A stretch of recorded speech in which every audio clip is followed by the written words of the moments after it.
સોનીનું જો કેરેક્ટર જે છે એ આ ફિલ્મમાં હવાલદારનું પાત્ર ભજવી રહી છે.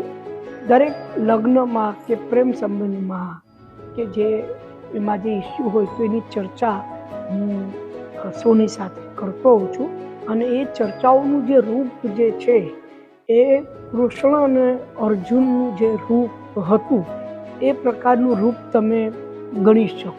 મારા પાત્રને લઈને એવું નહોતું મને કે આ કેરેક્ટર બધાના કેરેક્ટર સાંભળીને મને થયું કે વાહ, આ વાર્તા કહેવાવી જોઈએ, આ વાર્તા પહોંચવી જોઈએ. દરેક લગ્ન જીવનમાં પ્રોબ્લેમ હોય. ગાંધીજી અને કસ્તુરબાના લગ્ન જીવનમાં એ હતા, પણ પછી એ કઈ રીતે સોલ્વ થાય છે અને પછી અને એના પેરેલલ્સ પણ એમાં છે.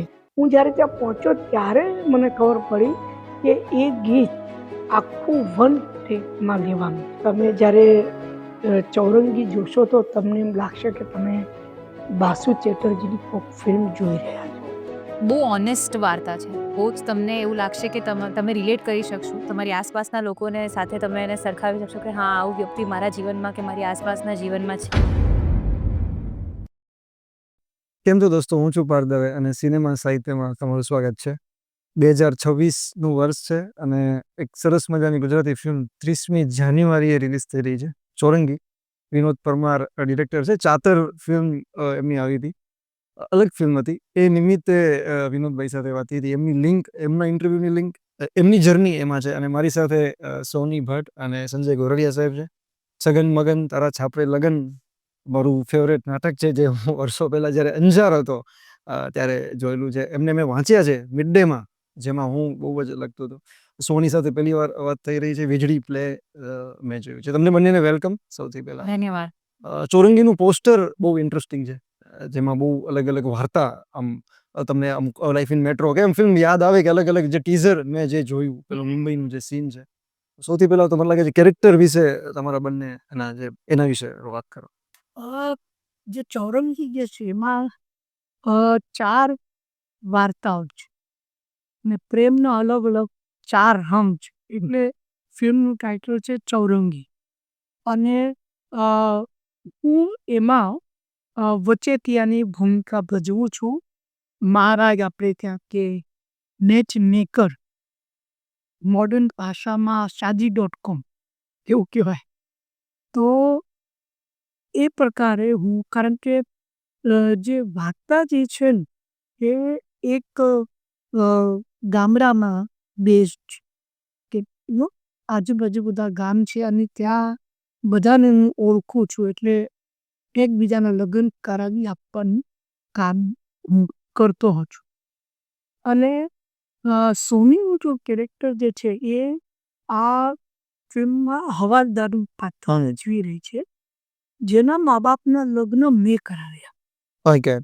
અને દરેક લગ્નમાં કે પ્રેમ સંબંધમાં કે જેમાં જે ઇસ્યુ હોય તો એની ચર્ચા હું સોની સાથે કરતો હોઉં છું.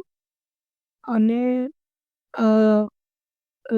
મારી એક કાર છે કે જેમાં હું લોકોની લેવા મૂકવાની કામ પણ કરું છું, જે મારું રોજબરોજનું કામ છે.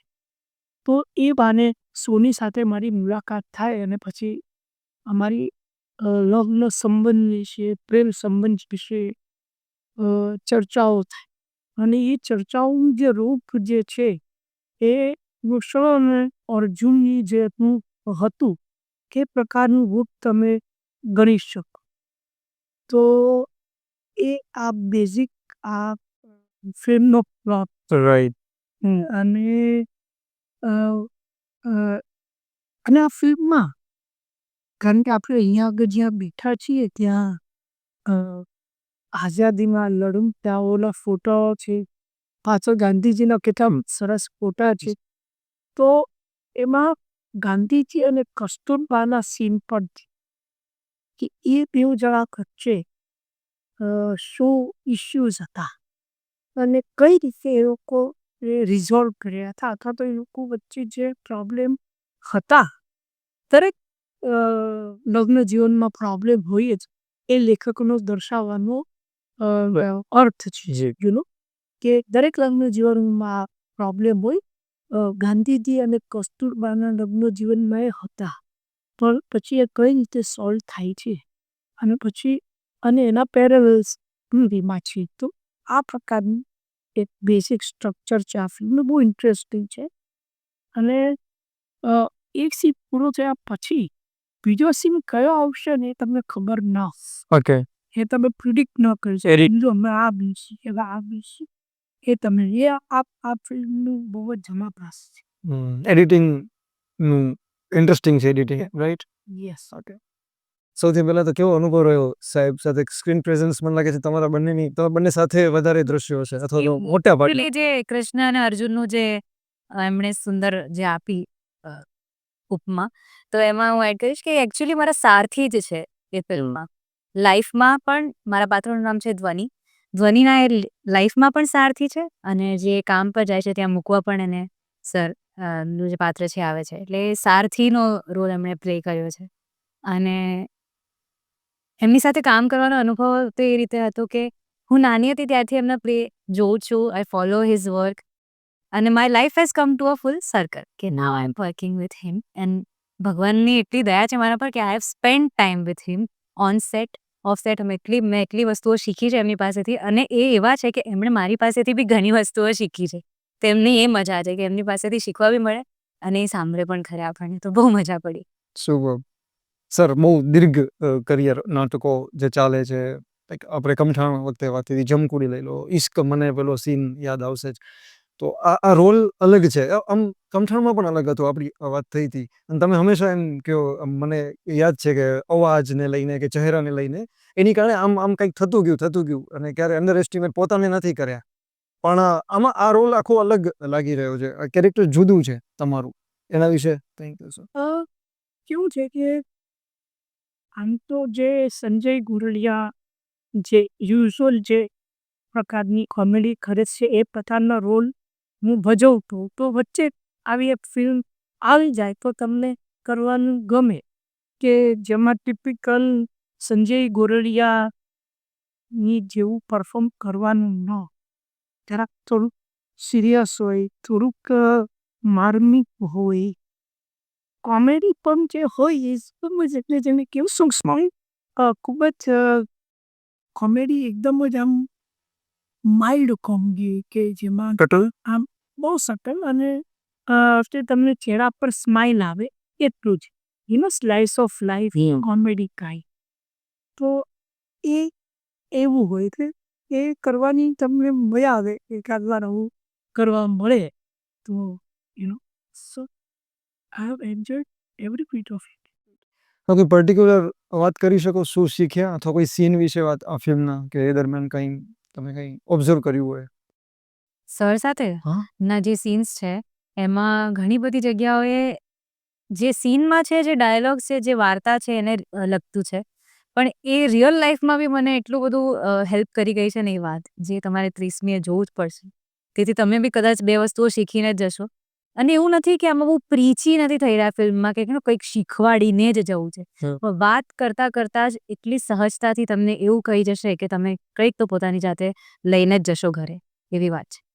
આ બહુ મહત્વની વાત છે કે અમારા બે વચ્ચેના જે સંવાદો છે બોલચાલની ભાષામાં અને અ, અમે બેઉ જણા એ ચારેય સ્ટોરી સાથે કનેક્ટેડ છે. એટલે એની ચર્ચા કરીએ છીએ, એના કારણ, એના વિશેની વાતો. તો એમાં ક્યાંય કોઈ જગ્યાએ રીચી ન થઈ જઈએ એનું ધ્યાન રાઇટર ડિરેક્ટરે ભણાઈ નથી રહ્યા અમે, કે કોઈ વસ્તુ અમને તમને ભણાવવા નથી આવી, પણ તમે સમજીને જશો એમ. અને 4 વાર્તાઓના સમન્વયમાં અમે કઈ રીતે એમાંથી ઢળતા પહોંચીએ છીએ એક વાર્તા ઉપર. અને એમાં 5મી વાર્તા જે છે એક વાર્તાનો જ ભાગ છે કસ્તુરબા અને ગાંધીજીનો. એ પણ છે એક ભાગ. એટલે બહુ બધું શીખવી જશે પણ તમને એવું નહીં લાગે કે આ ભણાવવા આવ્યા છે. એની મજા છે. રાઈટ. ફિલ્મનું સંગીત સરસ છે. વત્સલ કવન. યસ, વત્સલ કવન. કાશી રાઘવ માનસી એમને બહુ સરસ સંગીત આપ્યું. અને કમલેશ બારોટનું ગીત જે મેં જોયું સિંગલ ટેક શૂટ, એ શૂટિંગ વિશે બધે ડાન્સ કરો છો એમાં? એમાં એવું હતું કે મને કહેવામાં આવ્યું કે આપણે આ ગીત આપણે શૂટ કરવાનું છે.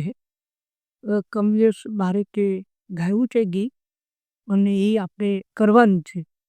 તો અને રાતનું ગીત છે ને એટલે આપણે સાંજે 6 વાગ્યાથી આપણે કરવાનું છે, પણ તમારી જરૂરત 2 વાગ્યાથી પડશે. કીધું છે ડ્રેસ શું કરાવું છે તો 2 વાગે મને શું કામ બોલાવો છો? તો મને કહ્યું કે આપણે રિહર્સલ્સ કરવાના. મારે એવો કયો ડાન્સ કરવાનો છે કે મારે એના માટે રિહર્સલ્સ કરવા? હું જ્યારે ત્યાં પહોંચ્યો ત્યારે મને ખબર પડી કે એ ગીત આખું વન ટેકમાં લેવા. અને વન ટેકનો મતલબ એવો નથી કે એક જગ્યાએ કેમેરો રાખી તમે નાચો, એવું નથી. એ કેમેરો જે છે પેલા હેન્ડ કેમેરો છે, પછી એ કેમેરો ક્રેન લઈને ક્રેન ઉપર એ મુકાઈ જાય છે, પછી ક્રેન ઉપર જાય છે અને પછી પાછી નીચે આવે છે અને પાછો એ કેમેરો હાથમાં આવે છે, પાછો ટ્રોલી પર જાય છે અને ફરી પાછો એ ત્યાંથી ઉતરીને ધીરે ધીરે પાછળ જાય છે. હેન્ડ એટલે 3-4 મિનિટનું એક આખું ગીત જે છે એ વન ટેકમાં મેં કીધું તો બહુ સરસ નાઓ છે. એક તો ગીત બહુ સારું ઓલરેડી રેજ થઈ ચૂક્યું છે સોશિયલ મીડિયા પર, યુટ્યુબ પર એ ગીત જબ્બર પ્રેમ. એ પણ એ ગીત તમે જોશો ને તો તમે બહુ મજા આવે. ટીમલી સ્ટાઇલમાં ટીમલી છે છે. તિલકવાળાનું જે ફોક જે એ લોકોનું છે પોતાનું એ છે ટીમલી. અને ગામના લોકોએ બી એટલો પ્રેમ, એક ધાબા પર બધા ભેગા થઈ ગયા હતા શૂટિંગ જોવા માટે, કારણ કે એમના માટે આ બહુ અવનવી વાત છે કે આ આખું શૂટ એમના ગલીમાં શૂટ થઈ રહ્યું. બહુ મજા પડી રાતના. રાઈટ. તમારું જે કેરેક્ટર છે ધ્વનિનું, હમ. એમાંથી કઈ વાત તમને એમાં ખાસ લાગી જ્યારે તમે સ્ક્રિપ્ટ સાંભળી હશે?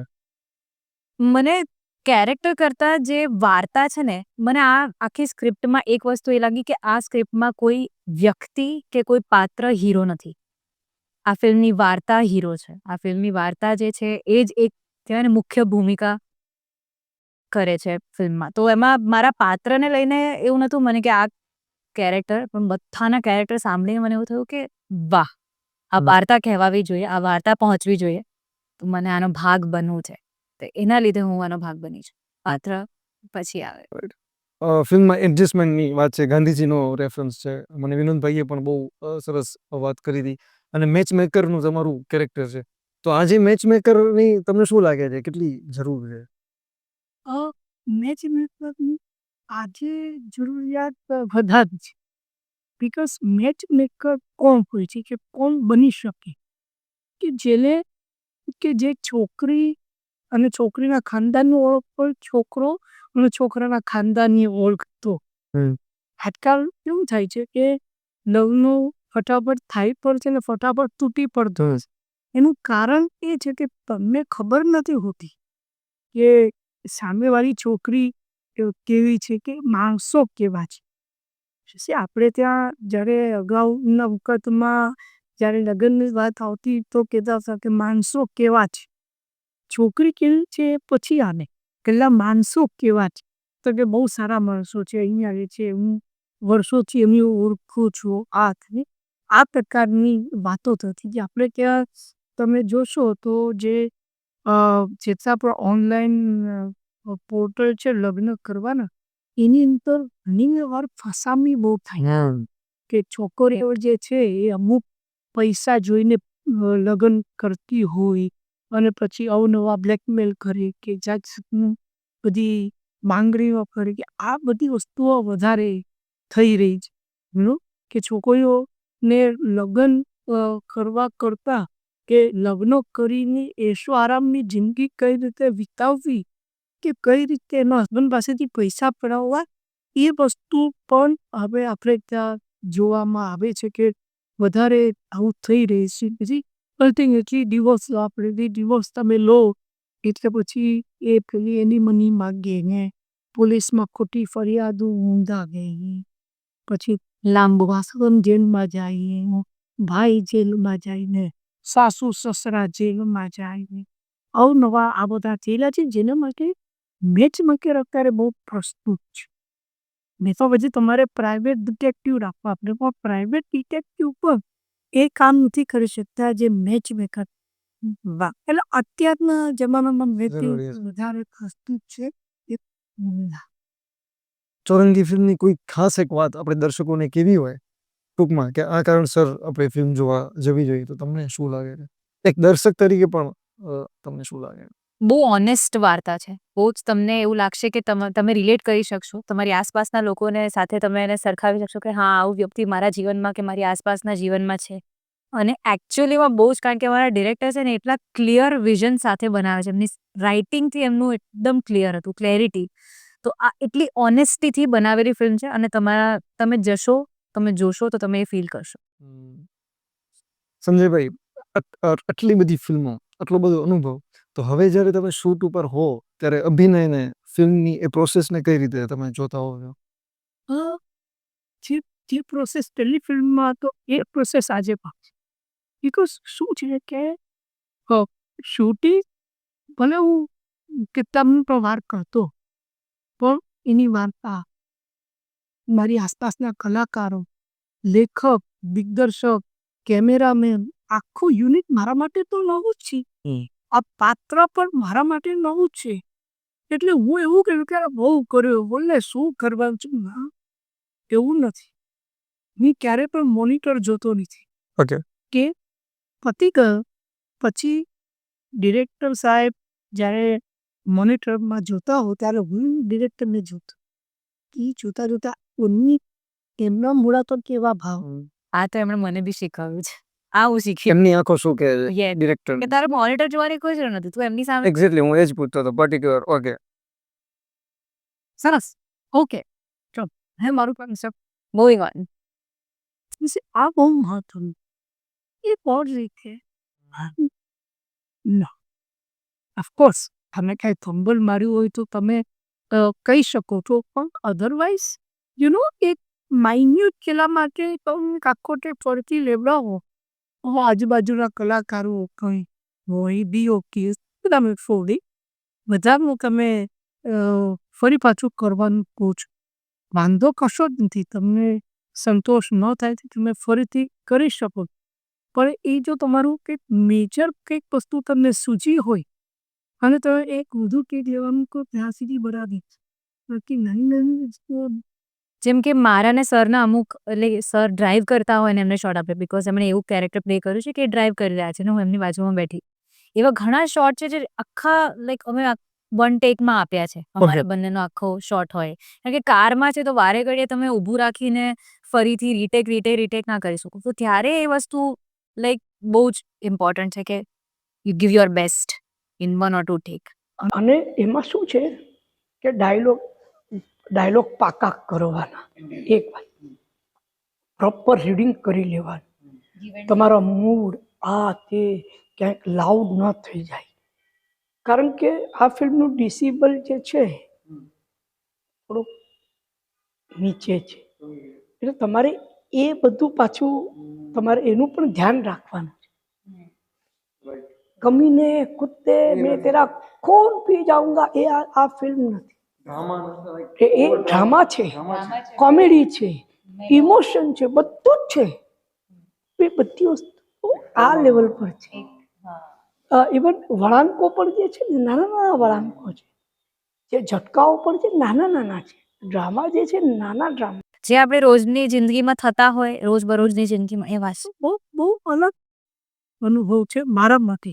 એટલે મારે એ પણ ધ્યાન રાખવાનું કે ક્યાંક કોણ જગ્યાએ મારી જૂની ફિલ્મોનો કે ના પરફોર્મન્સનો ગઈકાલનો નાટકનો જે શો કરીને આવ્યો તો એની કોઈ અસર ના આવવી જોઈએ. એક્ઝેક્ટલી. આ લેવાનું મારે એ રિકોલ કરી એ ડાયલોગ પાકા કરી અમે દેવ જવા પ્રોપર રીડિંગ કરીએ, બહુ રીડિંગ કરીએ. પછી ગાડીમાં બેસીએ. પછી હું ગાડી ચલાવું મન ગયા વાતો કરતા કરતા શોર્ટ થાય અમારો. તમે સિંગલ ટેકની વાત કરી હમ અને તમે પણ નાટકો હમ. કરી રહ્યા છો, તો ઇમ્પ્રોવાઇઝેશન આમાં ખરું આ ફિલ્મમાં કે આમ પણ? ઇમ્પ્રોવાઇઝેશન જે છે ને એ કોઈ પણ જગ્યાએ પોસિબલ છે. એ મુદ્દો નથી. આમાં પણ ના, આમાં જરા બિકોઝ કે આ કેરેક્ટરની લેંગ્વેજ એક સેટ, એટલે તમારે ઇમ્પ્રોવાઇઝ પણ જો કરવું હોય ને તો તમારે એ મૂડ, એ ડેસિબલ, એ વાર્તાની આસપાસનું મૂડ જોઈને તમારે કરવાનું. એટલે આવી વાર્તામાં ઇમ્પ્રોવાઇઝેશન કરતી વખતે મારે બહુ ધ્યાન રાખવું આમાં શાબ્દિક ઇમ્પ્રોવાઇઝેશન્સ કરતા આઈ કોન્ટેક્ટના ઇમ્પ્રોવાઇઝેશન બહુ થતા હતા. ભાવના ભાવના, તમારી આંખોના ભાવ, તમારા ચહેરાના ભાવ, કારણ કે એનાથી અમે વધારે કમ્યુનિકેટ કરતા હતા રાધર દેન શબ્દો. તો શાબ્દિક કરતા મૌખિક જે અમારા એક્સપ્રેશન્સ હતા એમાં અમે ઇમ્પ્રોવાઇઝેશન્સ ઘણા કર્યા અને એ આવી જતા હતા વાર્તાને રૂપે. Right right. કોઈ ઇન્ટરેસ્ટિંગ સીન, કોઈ ખાસ જે આમ અઘરો પડ્યો હોય એમ તો નહીં, પણ આમ એ ભાવ દર્શાવો થોડો અઘરો પડ્યો હોય વાતચીતમાં કે આવી રીતના કોઈ દ્રશ્યમાં તમારા માટે? અઘરો તો નહોતો, કારણ કે સરની સાથે ફ્રોમ ધ ડે વન એટલું કમ્ફર્ટ થઈ ગયું હતું કે અઘરામાં અઘરા સીન્સ બી ફ્લો થતા હતા, વહેતા વહેતા નર્મદાના પાણીની જેમ વહેતા વહેતા અમે તિલકવાડામાં કર્યું છે શૂટ. એટલે કોઈ અઘરું તો નહોતું, કારણ કે બધા પોતપોતાની રીતે મહેનત કરી રહ્યા હતા, પોતાનું બેસ્ટ આપી રહ્યા હતા. અઘરું તો ના લાગે શૂટ. આમ કેવું હોય છે કે અ, કોઈ પણ ફિલ્મ ગુજરાતીમાં જે ફિલ્મો બનતી હોય છે બધી ફિલ્મમાં એવું અઘરું પાત્ર લેખન હોતું નથી કે જેમાં તમારે બહુ બધું આમ આનંદ ઘૂસી જવું છે. એટલું જે સહજ છે એ સારું છે. આ પેલી વાત એટલે આ હું તો ફોલો કરું છું. અને બીજું આ ફિલ્મની જે યુએસપી જે છે એ છે કે જે 4 સ્ટોરી છે એમાં ગામડાની વાતથી લઈને એક મીડિયમ સાઇઝ ટાઉન ની વાત છે કે જેમાં જે 4 સ્ટોરીઓ રમી રહી છે અને પહેલા જ સીનથી તમે ગ્રીપમાં આવી જાઓ એ પ્રકારનું કેચ છે. નાનું કેચ છે પણ એ જ કેચ ચાલે છે અને એ જે ડિસિપ્લિન ડ્રામો બધી જ વસ્તુઓ શરૂઆતમાં સેટ થઈ જાય એટલે કે ગામડાના લોકો પણ તો પ્રેમમાં પડતા જ હોય કે એ લોકો જ્યારે પ્રેમમાં પડે છે જ્યારે તો ત્યારે કઈ રીતે પડે છે કે ત્યાં એ લોકો પાસે તો કાર કો હોય નહીં, ટ્રેક્ટર છે, બસ છે, ટેમ્પો, સ્કૂટી, બધું હોય. તેમનો રંગ એક છે ગાવડા જે સ્વર હોય ને પ્રેમમાં એ ફ્લેવર છે. એક સીન જે છે એ મેં માટલા વાળો છે, બધા માટલા બનાવેલા છે અને પેલો કુંભાર જે છે એ માટલા બનાવી રહ્યો છે અને હું બજારમાં ઊભા ઊભા એ માટલાનો ભાવતાલ કરું છું. તો એ જે કુંભાર હતો એ રિયલ હતો કે આ કેટલાનું આપ્યું માટલું, 100 રૂપિયા આપી પોતાનું કામ કરવા લાગે. આ વસ્તુ એટલી બધી સરસ આમ ઇન્ટરેસ્ટિંગ લાગે. આપણે ત્યાં વર્ષોથી મેં તો જોયું છે કે કોન્સ્ટેબલ, લેડી કોન્સ્ટેબલ કે પછી કોઈ સરકારી કર્મચારી કે શિક્ષક કે શિક્ષિકા, આ બધા પાત્રો આપણે ક્યારેય જોયા જ નથી. નિજી જીવનમાં શું હોય છે, એમના નિજી જીવનમાં શું ચાલતું હોય છે, આપણે એમને ખાલી એમના કામના વખતે જોઈએ કે કામ વખતે એ લોકો કેવા છે, ટીચર હોય કે કોન્સ્ટેબલ હોય, પણ એમનું નિજી જીવન કેવું છે એ આમાં દર્શાવે છે. જે પ્રિન્સિપલ છે, પ્રિન્સિપલ કઈ રીતે શિક્ષિકાને હેરેસ કરે છે કે એ શિક્ષિકા શું ઈચ્છે છે કે ભાઈ મને આટલું કરી આપ. તો એ જે નાની નાની વસ્તુઓ છે Right. એ જેની ઉપર કોન્ફ્લિક્ટ ચાલે છે યુ અને એમાં પછી એક છોકરો એને જોવા આવ્યો પેલી ઓલરેડી એ અવધોમાં હોય કે શું કરવું એની સાથે લગ્ન કરવું ન કરવું. પ્રિન્સિપાલ સમયે સમયે ઘરે આવી ગયો હોય, પેલી અંદર ચા બનાવવા જાય તો પેલો અંદર આવી જાય કિચનમાં. અલગ અલગ ઉંમરના પડાવે તમે અલગ અલગ Right. લોકોને મળો અને એ તમારી જે સંબંધ બંધાય એ કેવા હોય છે અલગ અલગ ઉંમરે. રાઈટ. અને એ બધી વાર્તા ક્યાંક ને ક્યાંક યાર સમન્વય connected રહે. છે હા, અને જેમાં મેઇન જે મેઇન કરતા જે એની જે એક link જોડે છે છે હા એ સર સરનું અને સર કેરેક્ટર છે. પછી હું રાઈટ. 30મી જાન્યુઆરી 30મી પ્રેમના 4 રંગ. ચોર. અને યસ અને છેલ્લે હું એક શબ્દ બોલીશ, હાજી. 5 કે 6, એના વિશે તમે બોલજો. એટલે આમ તો ગમે એટલું બોલજો, પણ એક વાક્ય કે 2 પહેલા વાક્ય. સર પછી હું પહેલા તમે. પહેલા હું હા. ઓકે. સિંગિંગ.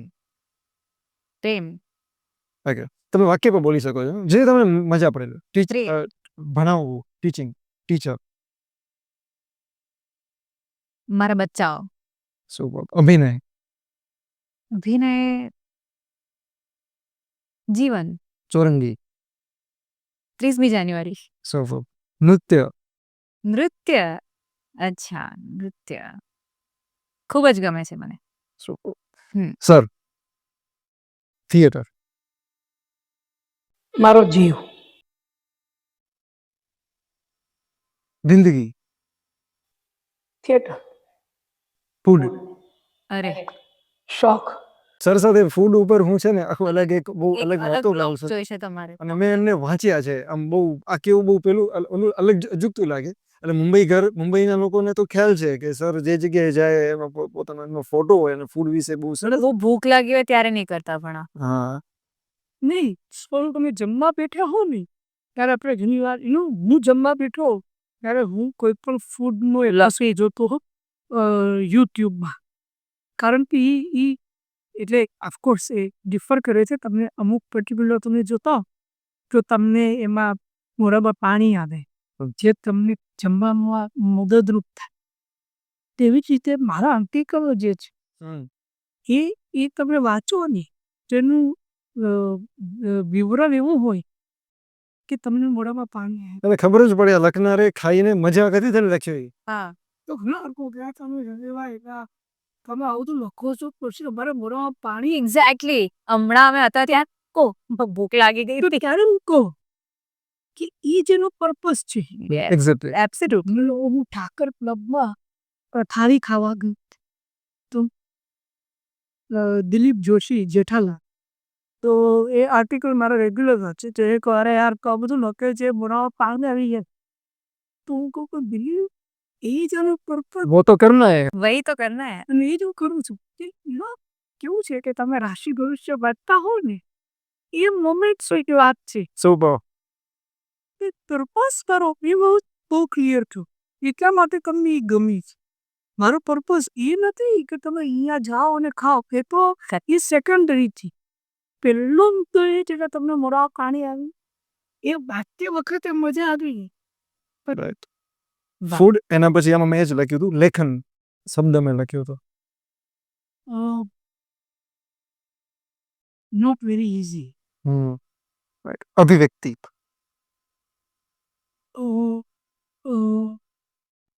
નેચરો વાહ કોઈ પણ વસ્તુને અભિવ્યક્ત કરવામાં હું એના ઉપર 1 કલાક દઈશ નેચરલ મારામાં અમે તમે નેચરલ તમે રહ્યા છો કોઈ પણ વિષય હોય અભિવ્યક્ત થવામાં છે હવે સુકા એ પણ શીખી છું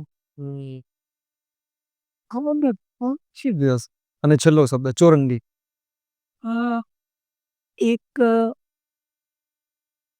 અલગ પ્રકારનું ફિલ્મ જેની પોતાની એક ટેસ્ટ છે જેનું પોતાની ડેસિબલ લેવલ છે જેની પોતાની એક અભિનયની સ્ટાઇલ છે જે સોનીનું પોતાનું એક વાર્તાની મંડાણ છે એની એક અલગ પ્રકારની દ્રશ્ય બાંધણી છે અને એટલા માટે જ તમે જ્યારે ચૌરંગી જોશો તો તમને લાગશે કે તમે દાસુ ચેકરજીની કોઈક ફિલ્મ જોઈ સુપર સુપર બિલકુલ એ યુનિવર્સ છે આખું એ ચોરંગીનું સૂક્ષ્મ જેને જે તમે સ્લાઇસ ઓફ લાઈફ તમે કહી યસ યસ બિલકુલ આ નોટ ઉપર મને લાગે છે બંને સાથે અલગથી ક્યારેક આખી એમની જર્નીની વાતો કરીશું પણ thank you Sanjaybhai thank you so much thank you so much for ધન્યવાદ ઓકે